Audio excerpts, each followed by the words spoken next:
আসসালামু আলাইকুম প্রিয় দর্শক মণ্ডলী, আশা করি আল্লাহর রহমতে সকলে ভালো আছেন। 5 ধরনের মানুষ কখনোই সফল ব্যবসায়ী হতে পারে না। এরা ব্যবসা করেও লাভবান হতে পারে না, আর ব্যবসায় লাভবান না হতে পারলে সফল ব্যবসায়ী হওয়া যায় না। আজকের এই ভিডিওটি অত্যন্ত গুরুত্বপূর্ণ একটা ভিডিও। এই ভিডিও কিন্তু মিস করবেন না। ব্যবসা করছেন অথবা ব্যবসা করবেন, সকলের জন্য শিক্ষায় ভরা একটা ভিডিও। তো ছোট্ট ছোট্ট করে কথাগুলো আপনাদের সামনে তুলে ধরবো, বেশি কথা বাড়াবো না। যারা চ্যানেলে নতুন অবশ্যই চ্যানেলটি সাবস্ক্রাইব করে নেবেন, পাশে থাকা বেল আইকনটি অন করে নেবেন, নিয়মিত এইরকম সুন্দর ভিডিও পেতে থাকবেন। প্রিয় দর্শক মণ্ডলী, ব্যবসা এমন একটি পথ, ধৈর্য, স্থিরতা এবং সঠিক মানসিকতা দরকার। কিন্তু দুঃখের বিষয়, অনেক মানুষ আছে যারা চাইলেও সফল ব্যবসায়ী হতে পারে না।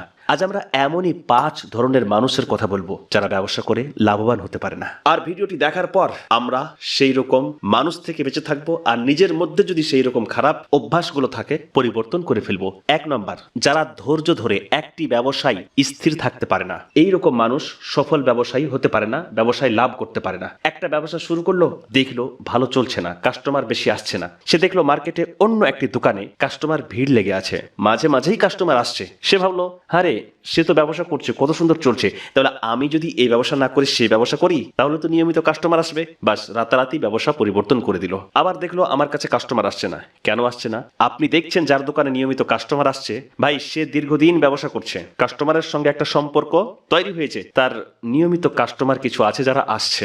আপনি ব্যবসা শুরু করে তার মতো হতে পারবেন না, একটু সময় লাগবে। মানুষের সঙ্গে পরিচয় গড়বে, মানুষ আপনাকে চিনবে, জানবে আপনি কেমন পণ্য মানুষকে প্রোভাইড করছেন সেটা মানুষ দেখবে।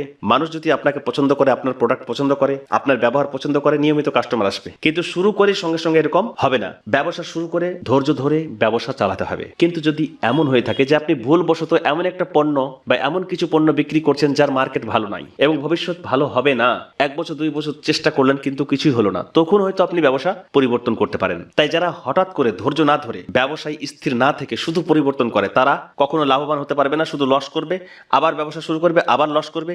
এইভাবে তারা ব্যবসা ছেড়ে দিয়ে অন্য কাজে লেগে যাবে।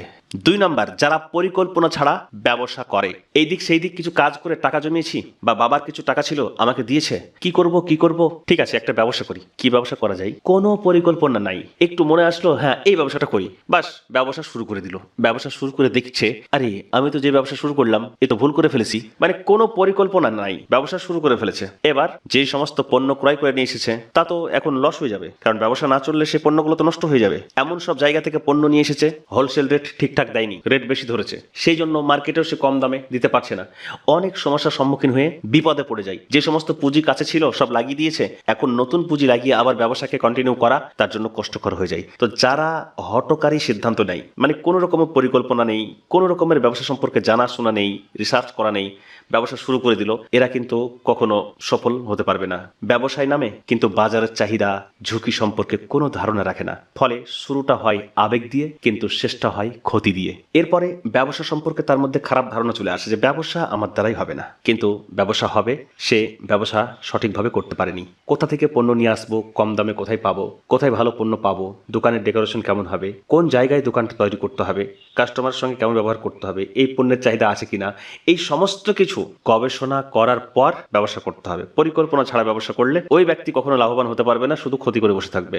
3 নম্বর, খুবই গুরুত্বপূর্ণ পয়েন্ট, যারা হিসাব নিকাশ ঠিক রাখে না।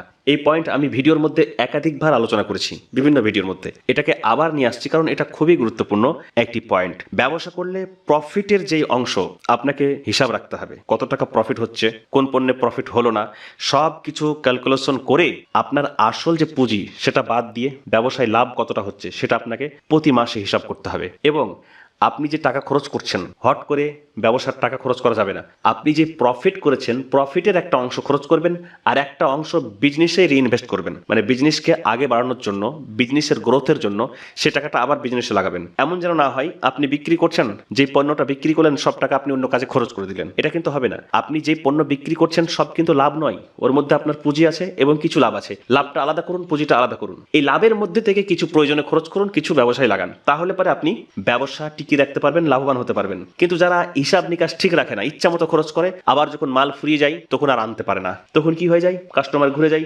ব্যবসা আস্তে আস্তে বসে যায়, লাভের মুখ দেখতে পায় না, ক্ষতি করে বসে থাকে। তাই এই রকম ব্যবসায়ীরা সফল হতে পারে না।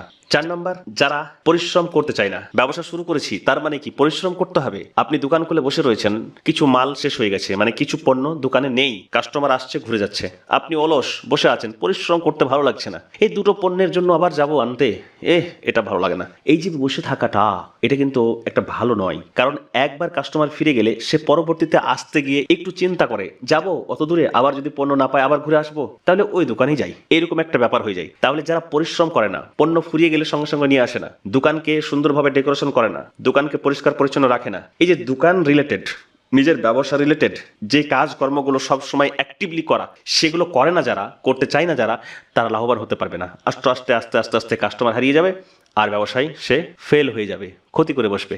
তাই এই রকম ব্যবসায়ীরা সফল হতে পারে না। 5 নম্বর সবচাইতে গুরুত্বপূর্ণ, যতগুলো পয়েন্ট বলেছি এর মধ্যে সবচেয়ে গুরুত্বপূর্ণ পয়েন্ট হলো এটা, যারা আল্লাহর উপর ভরসা করে না।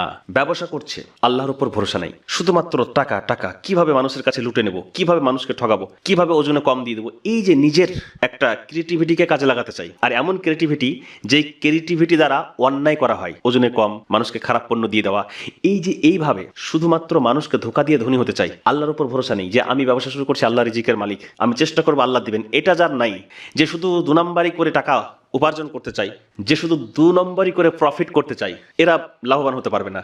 আরে মানুষ অনেক স্মার্ট, আপনি একবার ঠকাবেন, সে দ্বিতীয়বার আর ঠকবে না, সে আর আসবে না। একটা বাংলায় প্রবাদ আছে, কানার লাঠি একবার হারাই, বুঝতে পারছেন? তো এই ক্ষেত্রে আপনাকে মনে রাখতে হবে যে পরিশ্রম করতে হবে, ব্যবসা করলে পরিশ্রম করতে হবে, আর ভরসা রাখতে হবে আল্লাহর উপর। ন্যায্যভাবে সৎভাবে ব্যবসা করতে হবে, ভরসা রাখতে হবে আল্লাহর উপর। আপনি যদি সৎভাবে, ন্যায্যভাবে, সঠিক পথে থেকে ব্যবসা করেন, রিজিকের মালিক আল্লাহ, আল্লাহ আপনার ব্যবসাকে বাড়িয়ে দিবেন। অসৎ পথে কেউ কখনো সফল হতে পারেনি। সামনে দেখা গেছে সফল হয়েছে ঠিকই, কিন্তু সে ব্যক্তি স্থির থাকতে পারেনি, সব হারিয়ে গেছে অসুখে, বালা মুসিবতে, বিভিন্নভাবে লাঞ্ছিত হয়েছে সমাজে। কিন্তু যারা সৎ পথে থেকে ধীরে ধীরে ধীরে ধীরে এগিয়ে গেছে, তারাই স্টেবল হতে পেরেছে এবং তারাই সঠিক পথে ব্যবসা করতে পেরেছে। আর যারা সঠিক পথে থেকে সৎ ব্যবসায়ী হতে পারবে, তাদের হাসর হবে নবিগিন, সিদ্দিকিন, সোহাদাদের সঙ্গে। এই কথাটা মাথায় রাখতে হবে। তো প্রিয় দর্শক মণ্ডলী, এই যে অভ্যাসগুলো যেগুলো আমি তুলে ধরলাম, এগুলো থাকলে ব্যবসায় লাভ করতে পারবে না, আর ভালো ব্যবসায়ী হতে পারবে না।